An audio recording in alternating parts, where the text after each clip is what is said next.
Missoula. I am your host, Scott Ramp. Noelle has the night off. She's going to Coachella or some kind of thing like that up at the Gorge. But we do have her here, but she's not here. But she's here, but she's not here. I'll explain a little bit later on the show. Yeah. But first, let's talk a little bit about weather. See, if we take a look at what's going on currently with weather, you can see that it is currently 43 degrees outside, and showers are likely today. So you can see 50 to a 90% chance of showers happening today, and tonight it's 100% chance of showers. So these last couple days have been great with showers, washed away all the smoke, but of course left some dirty rain. My car is all messed up and stuff. But other than that, it's been just wonderful. What about you, Asaph? What do you think? The rain's been okay? I mean, it's been a blessing. I mean, I was supposed to play last Saturday, and I'm like, I'm not going to play out in that smoke. Right. So I canceled, and I'm glad the rain is finally coming. You can breathe now. Yeah, it was not a good situation outside for sure. So, as you may know or may not know, is that our meter system here in Missoula is up for a reboot. So at the city council meeting at committee of the whole, Ann Guest showed up, and she's basically said that we're going to have new meters that are be implemented downtown in Missoula, and they hopefully want to change all the old meters, you know, like the coin, turn, crank meters that, you know, have been with us for a little over 60 years is about to be changed. So a little background, you know, they're changing the meetings through the cities, and says, you know, Ann Guest, director of the Parking Commission in Missoula, says it's time to update and replace the downtown meters. And of course, I did make a short little video kind of highlighting it. As soon as I can find it, I'll show it to you guys. Alright, I have it right here.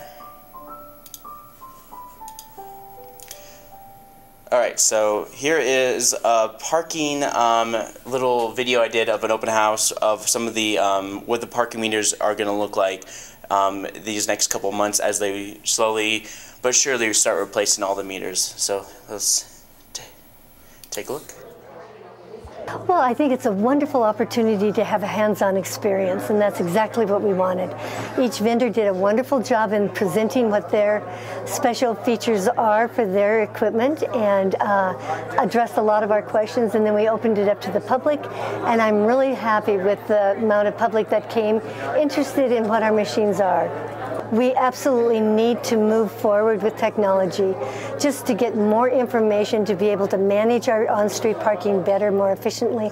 There are efficacies in revenue control and a lot of decisions I could make that would be based more on real data rather than just by anecdotal information. Parkeon is the global leader in on-street parking. We have deployments in major cities all around the world, from Paris to Milan to New York City. We have a full color display screen. Makes it easy to use. It will guide you right through the parking transaction. We have a nice customizable keypad which turns the machine on. And you can see that this kind of guides you right through the transaction. The machines take credit cards, they take coins, and they spit a receipt out so that you know exactly how much you paid, and then you can take that with you to prove that you paid. What we've done here is we've equipped this machine to take parking payment, but also to take fine payment. So the end users could pay for their parking fines if they get a parking fine. And then, of course, those are just some of the little examples you guys get. Sorry, this thing is driving me crazy. And yeah, those are just some of the background and some of the things, the new parking meters that we're going to be getting. But of course, let's see. Okay, so next up, of course, Ann Guest talks a little bit more about the current state of where we're at with the parking meters. And here's Ann. These machines will be paid by license plate rather than pay by space or pay and display. It is certainly the biggest trend in how to handle multi-space meters that's happening now. So the license plate becomes the account, and so that makes it pretty simple to, you know, move ahead with that concept. Okay, so the next segment is the first 2 hours it would be about $1 per hour for these new meters, and then increase if you go like 3 hours, 4 hours, or if you stay for the whole day. In terms of parking garages, parking garage structures, the Parking Commission will basically say that the first hour is free.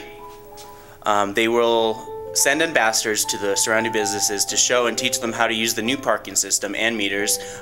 These meters will be a little bit different, but you don't need to hear it from me. Here's a little more from Ann talking about it.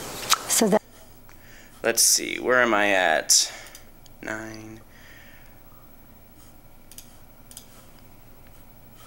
Ooh. There it is. These machines will be paid by license plate rather than pay by space or pay and display. It is certainly the biggest trend in how to handle multi-space meters that's happening now. So the license plate becomes the account, and so that makes it pretty simple to move ahead with that concept. All right, so that's where we are, and I'm hoping by the end of the year we'll have. Stop. Okay, so with Ann Guest, this is for those of you who don't need to you have to remember your license plate number before you put it down into the system as well. So it helps to like take pictures with your phone or this or that, but you have to make sure that where am I going with this? So basically, no more getting lucky and finding a meter that has about an hour left on there, like piggybacking off of people who have already paid into the meter. So that's going to be a change. They're going to say is, as soon as you park there, you're going to have to put your license plate number there, otherwise you would get a ticket. And Guest claims she doesn't know when all these meters will be implemented, but is fairly certain that the majority of these meters will be replaced by 2016. One of the issues with the old meters was jamming up, and Ann is confident that the new meters will not jam up. So here is Ann. A majority of the meters installed. I don't know how complex that part of the project will be, but and perhaps snow might slow us down a little. So someone parks at a meter, what's the minimum increment that they'll be able to buy? We don't know that yet, but I'm thinking, here's where we're going with this. We would like to be able to have them pay for 30 minutes, for the first 30 minutes by coins, not to use a credit card for 30 minutes. And then after that, it'll be, I believe, a minimum amount will be $1, an hour, excuse me. Okay, so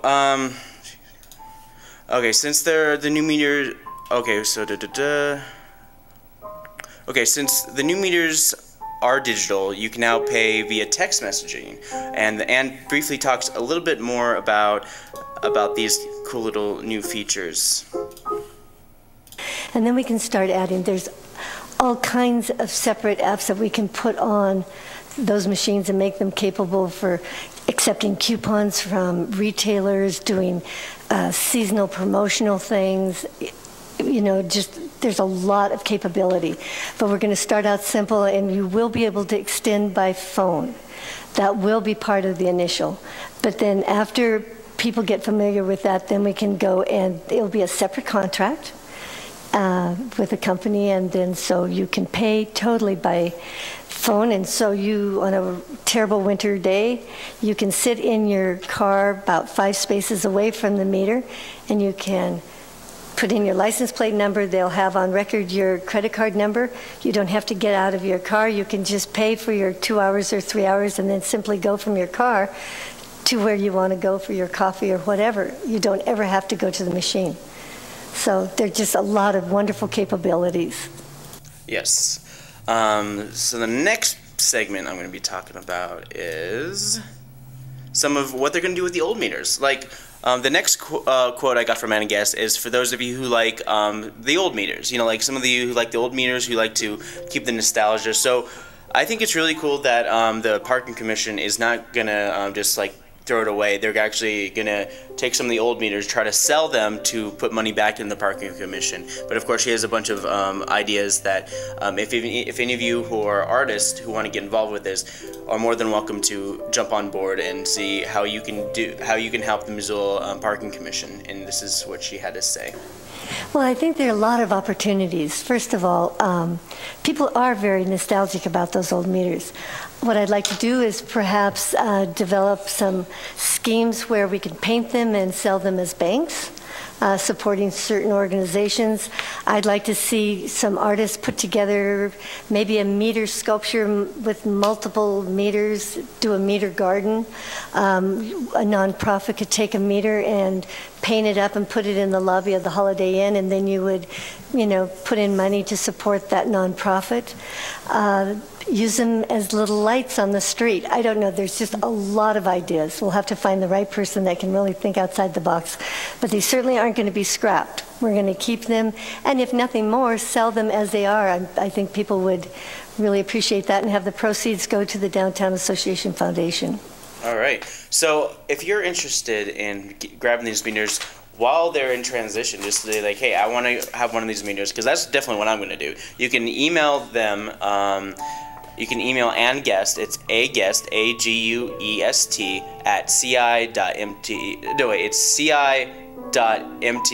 Yeah, it's it's a long website, but it's aguest, AGUEST, at ci.missoula.mt.us. So here's a little view of the website. This is where I got my information, where you too can watch city council meetings and more by logging on to ci.missoula.mt.us, and you can go as simple as to your government. You can click on agendas, webcasts, and minutes, and it's that easy. You can find out a lot of great information on what's happening in your city in terms of government. So I think that's a really great resource, and if you're interested in learning more about Wake Up Missoula, you can log on to www.wakeupmissoula.wix.com/wakeupmissoula. It's such a great resource to find out old interviews and our website, and find out more about us, as well as logging on to our Facebook page and our Twitter page. And you can also put us on YouTube, because you can also follow us on YouTube as well, because we post all our episodes on YouTube. We have about 300 episodes of Wake Up Missoula. We're on every Monday, Wednesday, and Friday, and it's just wonderful. And of course, we have Noelle here, as I was explaining before. Asaph's a little laughing, but Noelle came in the other day and she pre-recorded her little interview. So here is Noelle McAvoy, apparently reporting live from the Gorge, live pre-taped Gorge. You'll see. So here is Friday events with Noelle, and then when we come back, we'll have Asaph for his segment. Good morning, Missoula. I am currently asleep in my tent at the Gorge Amphitheater in Eastern Washington for the Dave Matthews Band.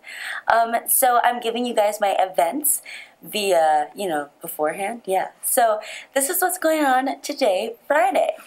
Well, first up, we've got Family Fun Time. This is at Mismo Gymnastics starting at 9:30 a.m. And this is where they have their open gym for ages walking to 12 years.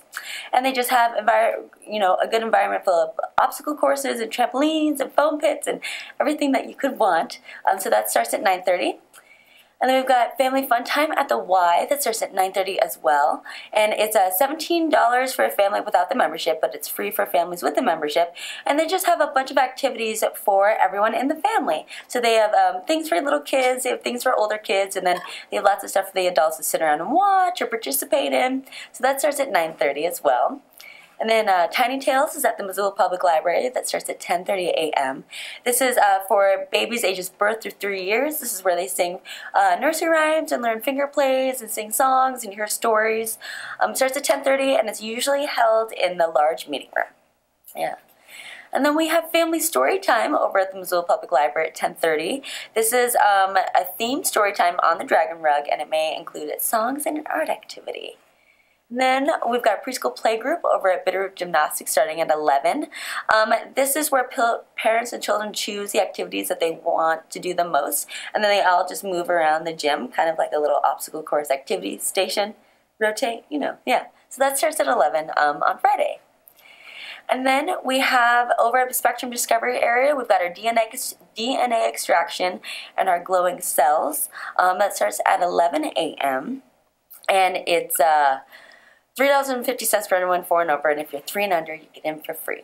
And then over at the Missoula Public Library, which always has a lot of great events, starting at noon, they've got their yarns. So for all those knitters and crocheters, you can bring your lunch to the boardroom in the public library and gossip and crochet. You know, yeah. So then Teen Writers is also at the public library starting at 3:30. And these are for teen writers that need some inspiration and or some feedback.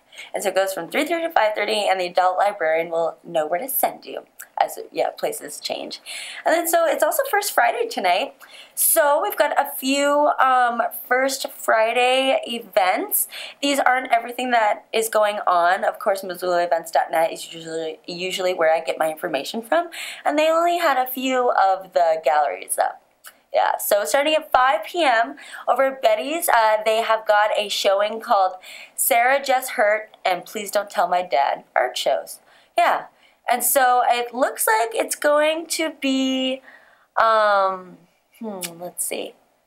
It's going to be a one-night only collective show of obscene, vulgar, and embarrassing art and spoken word poetry. Sweet, that sounds great, yeah. And it's saying that you should do 18 and up. And no kids, no cops, and no creeps. And yes, they will be checking IDs. Okay, great. So don't be creepy if you're going to go. Sounds nice. So that must mean it's very obscene. It's going to be kind of crazy. Cool, yeah. And then over at Gecko Design, starting at 5 p.m., they've got studies on abstract spirituality. And so Julie Ann Schroeder and her series of acrylic paintings are exploring the roots of abstract art while the artists that believe that we are nature. And so painting from the subconscious is an exploration of the soul. That sounds cool. That's going to be pretty deep. So that'll be at 5 at Gecko Designs tonight.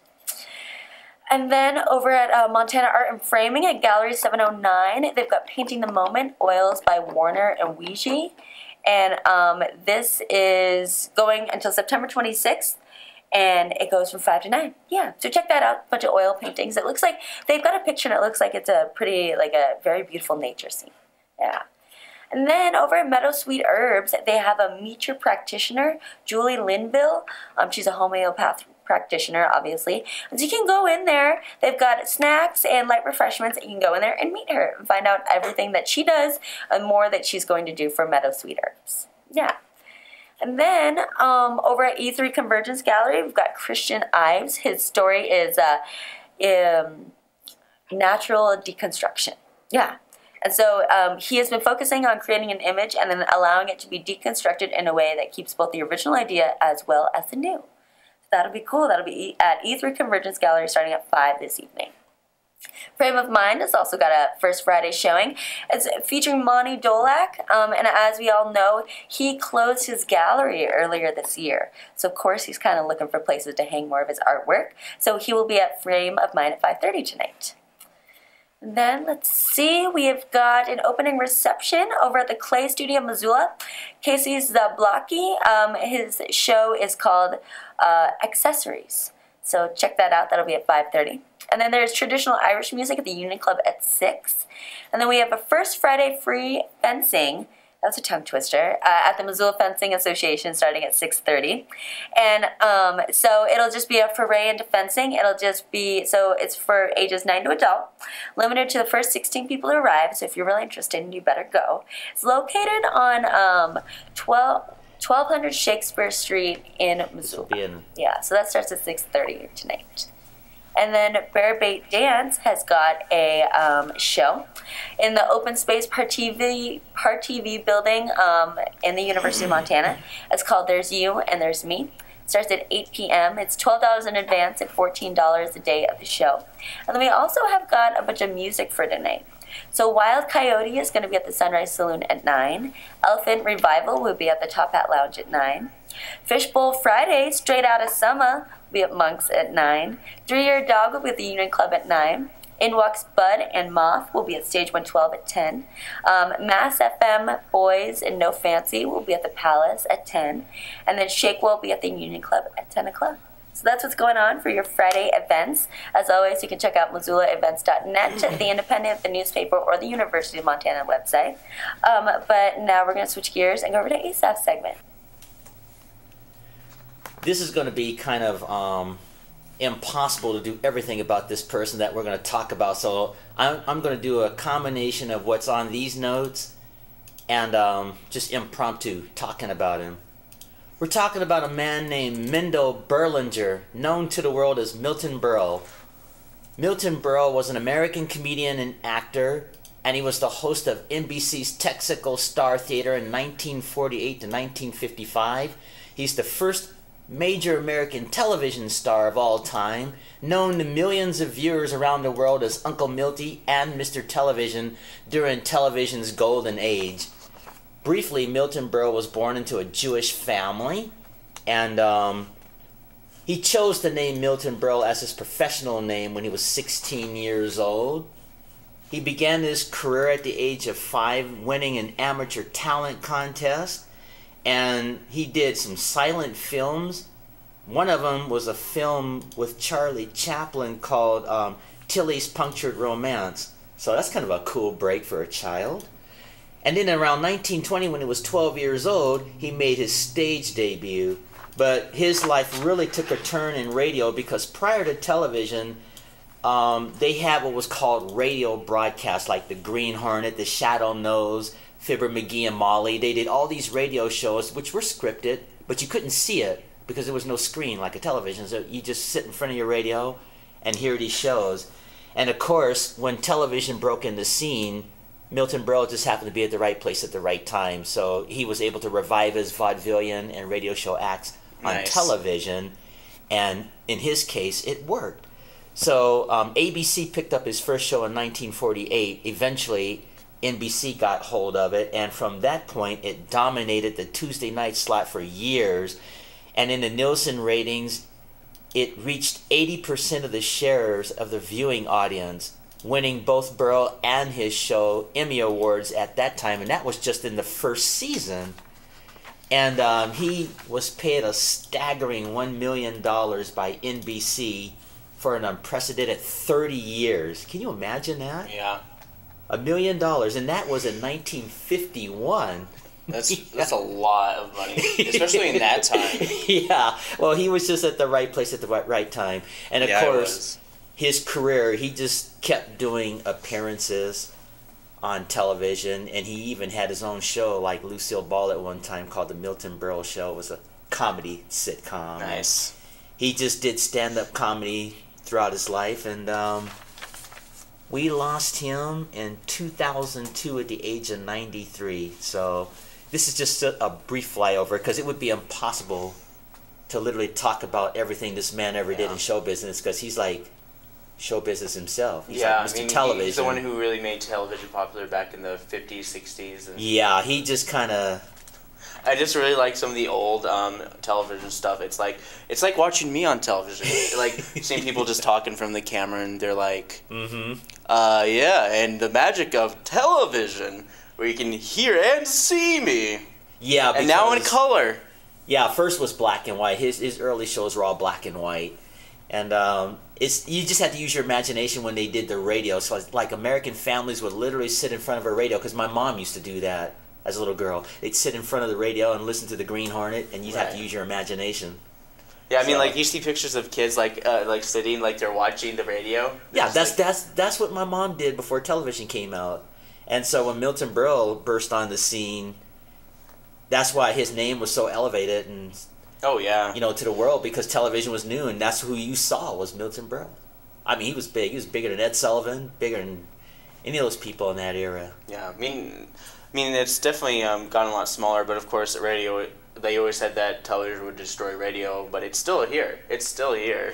People are still going to be driving long distances and still need a radio, something to listen to keep their mind off of falling asleep on the road. Yeah, I guess it would be fun if there was no such thing as television, to just sit in front of a radio and use your imagination. Yeah, well, soon there will be no such thing as television. It'll be like internet streaming or whatever. Yeah.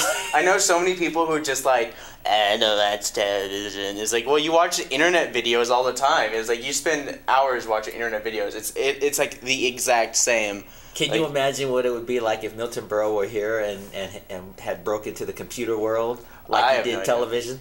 Well, it just depends. Like if if his family members were able to get some of his his old stuff and just post it online on YouTube as a Milton Burrow channel. But this probably is a Milton Burrow channel. I would imagine. I haven't looked it up, but this guy he did everything.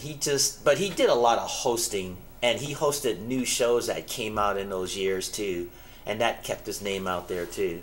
Nice. Yeah. So we have another thing from our very own Noelle McAvoy to talk about Saturday events, and we'll come back and say our goodbyes as soon as Noelle's done talking.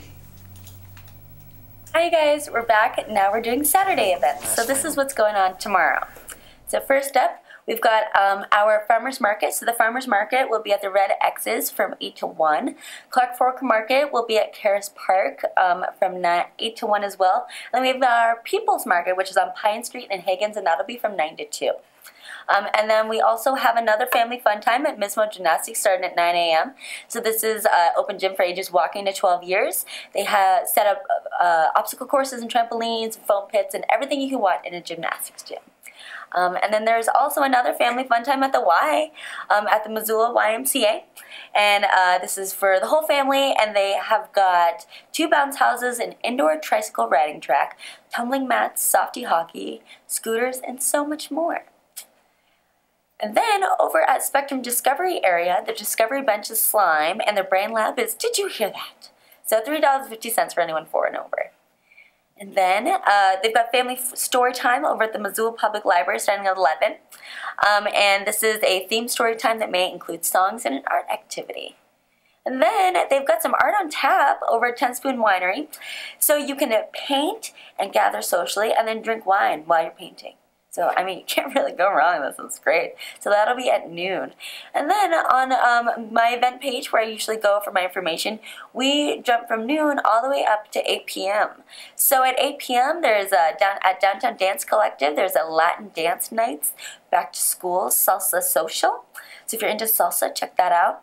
And then we have Bad Futures from Seattle, Midnight Hot Dog and Deadbeats will be at the VFW starting at 9 p.m. Josh Farmer Band will be at the Union Club at 9. Mandatory Mayhem featuring Sovereign Sect will be at the Monks at 9. Absolutely with Chris Moon and Monte Carlo will be at the Badlander at 9. Mandatory Mayhems, oh, already talked about that, yeah. So the thing at Monks. The Tomcats will be at the Sunrise Saloon at 9:30. And Ted Ness and the Rusty Nails will be at the Top Hat at 10 p.m. So that's what's going on for your Saturday. Not really that much happening, but hopefully it'll be a little warmer and you guys will be able to get outside and not have to stay inside to do events. And yeah, so thanks everyone. I hope you're having a great weekend. All right, so that was your Saturday event with Noelle. And of course, before we go, I do want to mention that Asaph is doing a book signing of his book called Supermarket Pianist. I suggest you go down there and say hi to Asaph at Hastings. It's starting at 2 o'clock tomorrow. Yep, and you'll be there pretty much most of the day. Mm-hmm, yeah. But of course, if you want to find out more information about Wake Up Missoula, you can log on to www.wakeupmissoula.wix.com/wakeupmissoula. You can find us on Facebook, Twitter, all those wonderful programs. But for Wake Up Missoula, I'm Scott Ramf, and here's Asaph Adonai.